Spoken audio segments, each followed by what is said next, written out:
want to provide a brief update to reaffirm our social distancing directives we've seen be presented across the state. I understand a lot of folks are asking about a shelter-in-place initiative. It's one of the hot button terms that's being used out there right now, and comparing New Hampshire with Massachusetts and New York, two states with high density areas and large numbers of confirmed cases. But please keep in mind, even in these states, there is not shelter-in-place orders.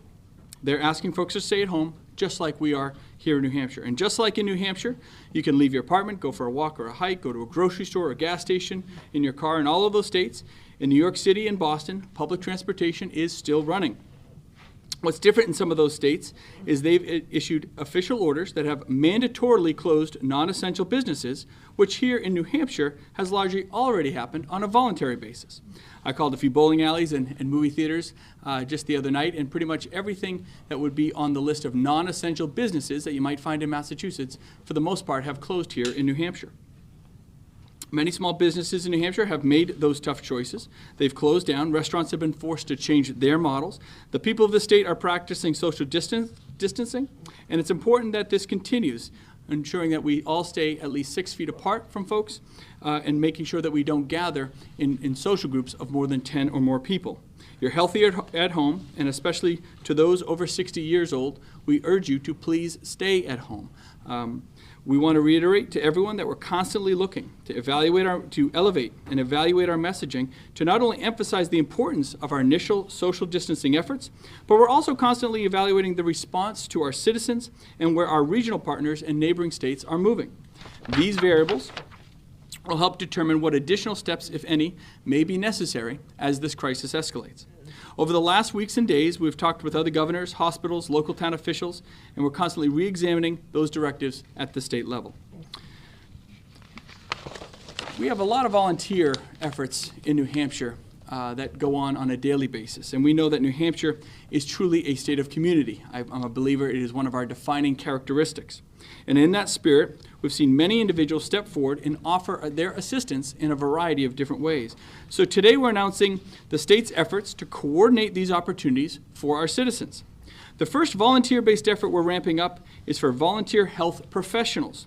We've mobilized nhresponds.org. That's NHRESPONDS, NHresponds.org, and it will serve as a secure online registration system for medical and non-medical volunteers who can quickly mobilize if needed. I'm now going to turn it over and ask Commissioner Lori Shibinette to come up and talk about some of this opportunity. Thank you. The New Hampshire Department of Health and Human Services Emergency Services Unit will be undertaking a public campaign to increase participation in our Emergency Services Advanced Registry of Volunteer Health Professionals via our nhresponds.org website.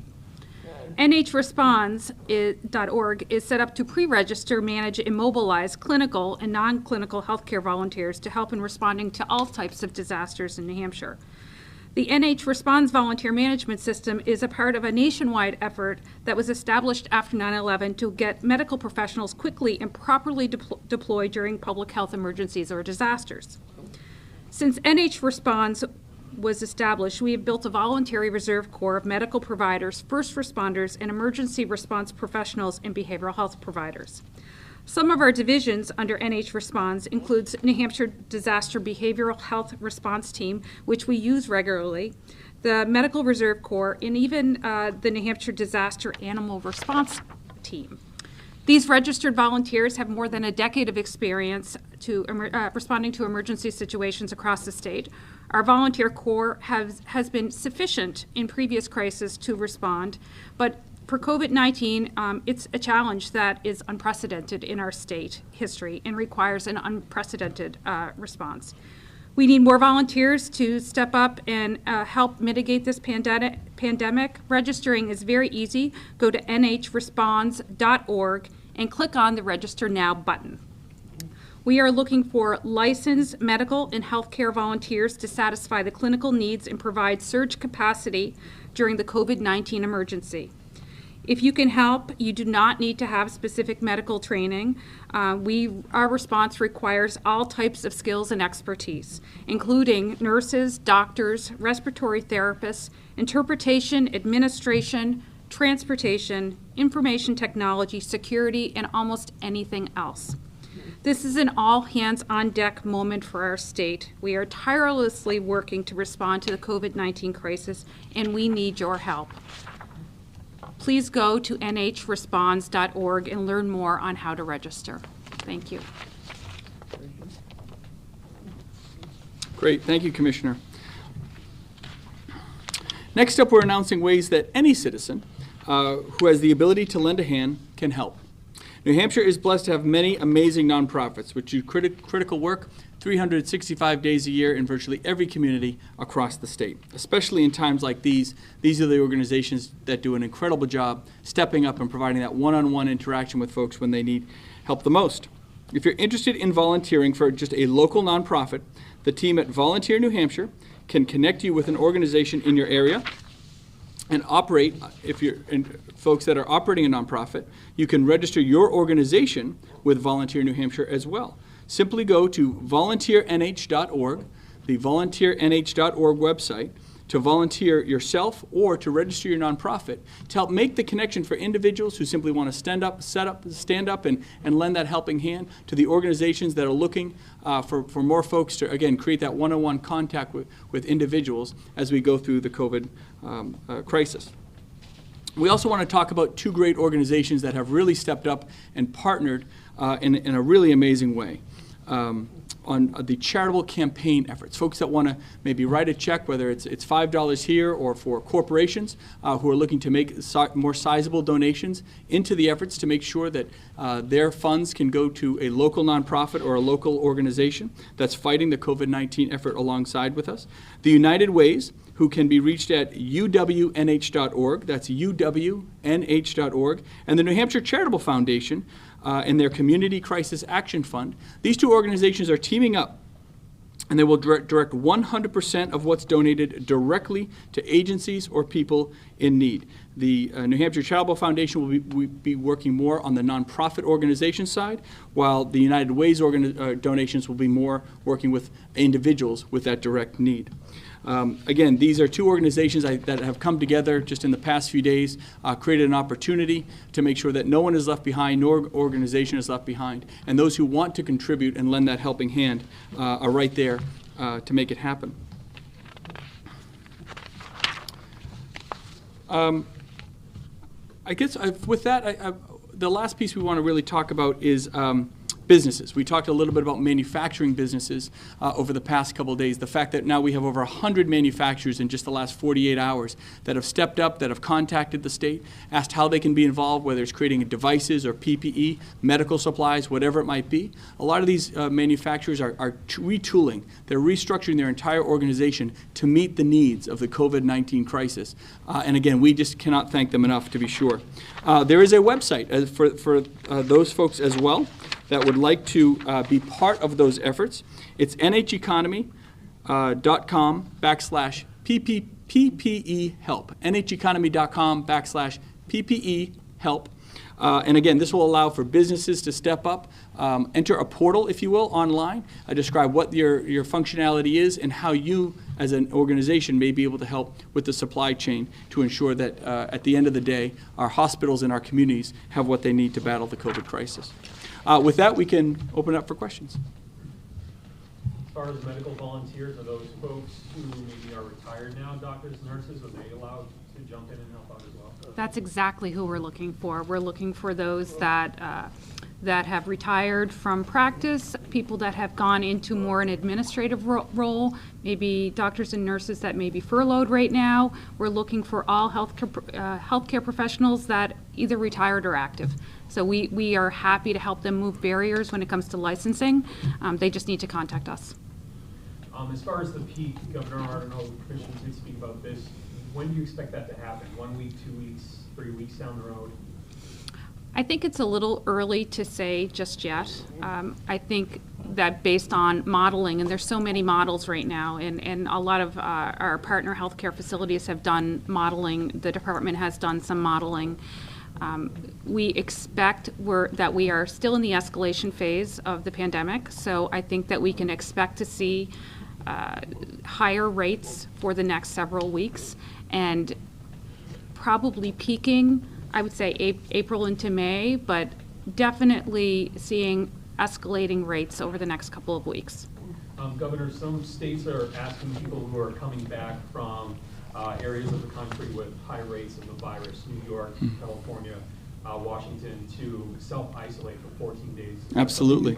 Look at here, folks are coming back to New Hampshire from New York or other states. Yeah, anybody who's been traveling out of state, we very strongly recommend that they, again, take that very seriously. They self-isolate. It's kind of a message that started a few weeks ago when the university system was looking at the concept of spring break and students possibly coming back. They put a stipulation of anywhere with more than 100 cases. At this point, we just want anybody that has been traveling out of state, out of their community, and into areas where they don't normally travel, to, again, take that self-quarantine very seriously. It's going to be a big, big effort. And again, we're really trying to elevate the message here.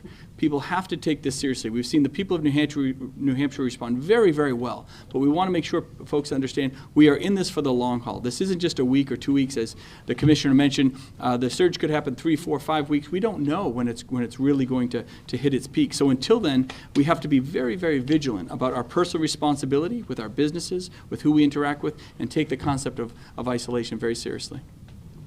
And if I may also, the fact that we are now going to be tripling over the next day here or so, we're tripling the number of tests that the state is able to do, and that's an amazing opportunity we have at the state.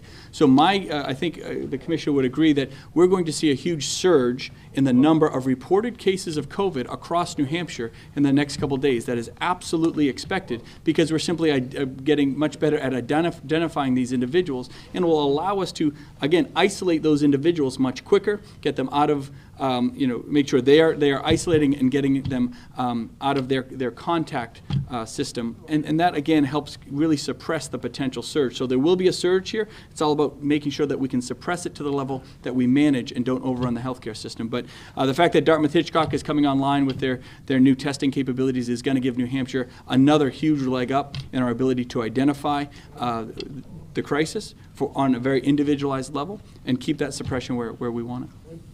So on the mandatory versus voluntary social distancing slash shelter in place, that can take many forms, but just to understand your view on it, your view is that the public safety of the citizens of New Hampshire is not at this point impaired by not having a mandate from the government to stay home. So if you're talking about, there's really no state that is mandating anybody stay at home. Even New York City, they're not mandating that you stay at home. They're asking folks to be very cognizant of their surroundings, knowing that you have to go out and go grocery shopping. People are going to go out and possibly exercise. They're going to go out for some of their necessary needs. But nobody is doing a true shelter in place. You have to stay at home. Right now, we're not there. I don't think, if New York City, with 100 times the number of COVID cases as we have here in New Hampshire, isn't there. I don't have the language in front of us, and we didn't parse it, but you seem to be making a big point that you believe that you don't have to, as governor, get more aggressive about. Oh, no. We very well may have to take steps in the future to escalate things as we go. We're not there today. We're going to, again, look at the variables, the interaction with our citizens, how businesses are doing, how citizens and communities are handling these very different circumstances of isolation. We're going to look at our surrounding partners with Massachusetts and Vermont and Maine and Connecticut. These are all variables that have to come into the mix because we are part of a bigger region here, to be sure, and there is so much cross-border contacts that we can potentially have. We cannot just shut down the borders. We can't limit transportation from one state to another, nor would we necessarily want to, but that isn't in our opportunity. So we have to be part of that bigger picture, to be sure. So things could escalate, they could ramp up, but we want folks to take the social distancing very seriously. We want to take the ability to work at home, teleworking essentially whenever possible, forcing restaurants to go to takeout. All of these steps, cutting down social gatherings to 10 people, all of these are really critical steps that other states have taken. We're right there with them in a lot of that. And again, as different states and different regions look at their variables and they escalate things, we have to be cognizant that, again, the surge is still possibly a few weeks off here. We're going to get more and more cases identified throughout New Hampshire, and we'll take appropriate steps as we go forward. But are there specific benchmarks that you'd be looking for before? Well, I don't think, I have to be honest, I don't think any state has specific benchmarks because none of us have ever been in this position before. I was on the phone with a lot of governors last night, just banging out ideas, talking about what they're seeing in their states, how they're working with their federal delegations, ideas they're seeing on the ground. There's no rule book for here, to be sure. So we're all moving forward as kind of the variables within our own region see fit. And so far, I think most of the governors are doing very, very well. I think, Andrew Cuomo, I think he has the right tone with his state, given the severity of the issue. In New York, I think Charlie Baker is doing what he thinks is right for Massachusetts, as is Phil Scott, and I think we're doing a pretty darn good job here. So we'll keep, if it has to keep escalating, we'll keep taking the steps necessary to ensure that people are safe, that we're taking the proper precautions, and hopefully letting commerce and the economy move as freely as we can. Governor Cuomo's been pretty critical of the federal response today. I don't know how familiar you are with what he said today, but I mean, is that a tone that you agree with in terms of critiquing what places are lacking? Yeah, I don't know exactly what Governor Cuomo said today. I can tell you I've been pretty out front in terms of my frustration with FEMA. The response in terms of getting us our pieces of the strategic national stockpile that we've been allocated. It has been a bit slow. It's been a bit discombobulated. New Hampshire typically is not in the PPE business, but we are today. And again, we're a bit beholden in terms of the federal government to allow us to get our access to that stockpile so that we can help redistribute it and create a bit of a backstop, if you will, for a lot of the healthcare providers that are running extremely low. So there's been some frustration there. I think on the federal side, with working with the federal delegation and the White House, Vice President Pence, and to a certain extent, I think they've been very responsive in terms of what the issues are. They're trying to move as quickly as we can, especially on the dollar side, making sure that whatever costs that may be incurred here, and you're going to talk about unimaginable amount of costs that states and municipalities will be incurring, we're going to be backstopped. The fact that they're debating a $2 trillion stimulus package is very hopeful. I cannot stress enough that has to pass in some form. The help really does need to be there. Hopefully they'll be able to negotiate something out over the next couple days and give folks assurance at the state and municipal level that the backstop for a lot of the costs that were going to occur are going to be in check. Thank you. So you and Employment Security were very proactive to loosen your regulations, and even before the wave of unemployment claims started coming in, I've heard from a couple of people that have slipped through the cracks because of some of the minimums. For example, one person has not been working at the same job for 12 or 18 months or whatever the requirement is, and they just lost they work in a restaurant, they lost their job. I said, hey, there's an emergency. They just loosened all the regs. Don't call somebody, don't file. Person called, he said that regulation hasn't been loosened. So there's at least two people have spoken to me that have been within the minimum who are falling through. Should that be changed? Possibly. So if there are individual, I think on the whole, I think people have been very happy with our ability to vastly expand the ability for individuals to claim unemployment insurance. If there are individuals that are truly affected by this COVID crisis and are falling through cracks, we're happy to take those on an individual basis and see what the barriers might be. Again, we created this system in very uncharted territories. I think we were one of the first states to do it, similar to being one of the first states, for example, that did the financial backstop for hospitals, right? Other states have kind of followed our lead, one of the first states to do remote learning.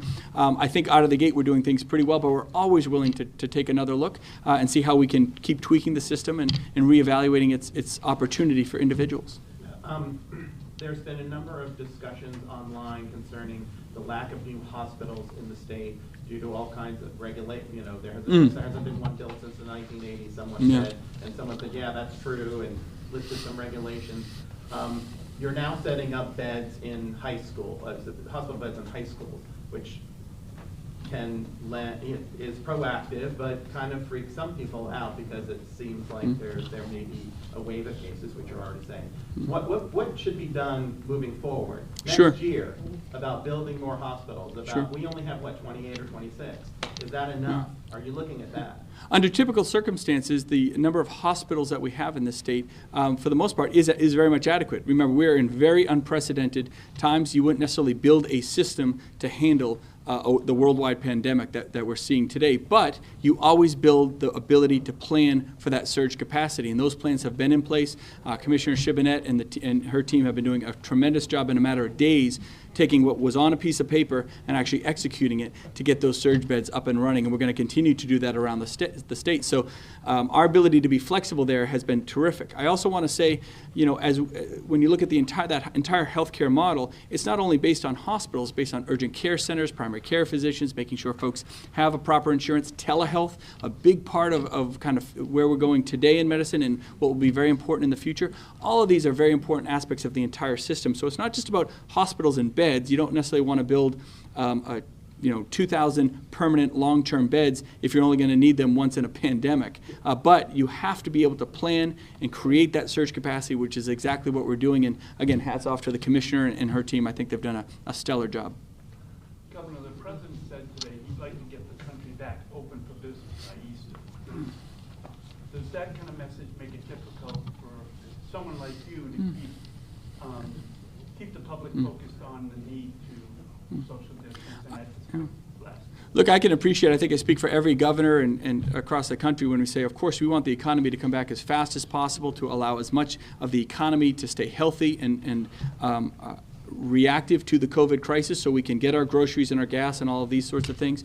What we are not going to do is overly accelerate or loosen regulations just for the sake of the economy at the risk of public health. That we are not going to do that in New Hampshire. Public health has to be preeminent and come first. There's a lot of anxiety over the unknown. We're going to make sure that we keep taking steps forward to not just allay that anxiety, but to make sure that we're creating a system that can deal with the surge capacity needs or whatever needs you might find in your community, whether it's in education or even in your business. But we're going to do it in a way that public health is preeminent. So whatever messages is coming out of Washington, we're going to take care of New Hampshire first. Can I follow up on that? Of course. Do you think that that there might be a time period where, so most restaurants make most of their money, it's not on the food, it's on the liquor. So, their margins may be, this way on the food, but it's really this way on the liquor. Do you see yourself in say, a few months or a couple of months or X weeks where things have started to slow, where you can loosen the eat-in? So maybe it's a 200-seat restaurant, you can have 50 people at one time. They need to be separated by 6 feet. We're all separated by 6 feet here, doing our jobs. Do you see it kind of like, instead of just saying everything's open, there's a regulated thing to make sure that it's... So let me, I know exactly what you're saying. So let me answer it this way. As we see numbers starting to drop, and we're all hopeful, and that will happen at some point, whether it's a couple months from now or further out, or maybe even sooner, who knows. As we start to see those numbers drop, the most critical aspects are going to be how do we further evolve our model to meet that need in terms of what's happening, and how do we message it? What we do not want to do is give folks a false sense of security that as the curve starts to bend, even as it starts to drop, look, we could hit potentially thousands of cases, right? And if you come back to 500 and you start loosening everything too quickly, people think that it's fine. But technically, we're in a situation 5 times worse than today. So you have to message this the right way, which is why we're going to constantly, at every press conference and every chance we get, we're going to look at the people in New Hampshire and say, please, you're doing a great job with social distancing, the responsibilities of this new model. Please take it seriously. We're in this for the long haul. And the longer we can maintain those responsible actions and keeping the distancing and the working from home, the telecommuting, whatever it might be, those things are going to allow us to, again, manage as we start to come back from this the proper way so we can get to a point where we're fully, I don't want to say we're fully back to normal, but obviously that's the goal. We want to get there as soon as we can. So the messaging and that next version of the restaurant model is going to be very critical. And just one more thing. So much of our revenue is based on people spending that money in rooms and meals. Are your finance people looking at the trajectory of what the long-term forecast is? Look, the short and long-term forecast in terms of state revenues is not good.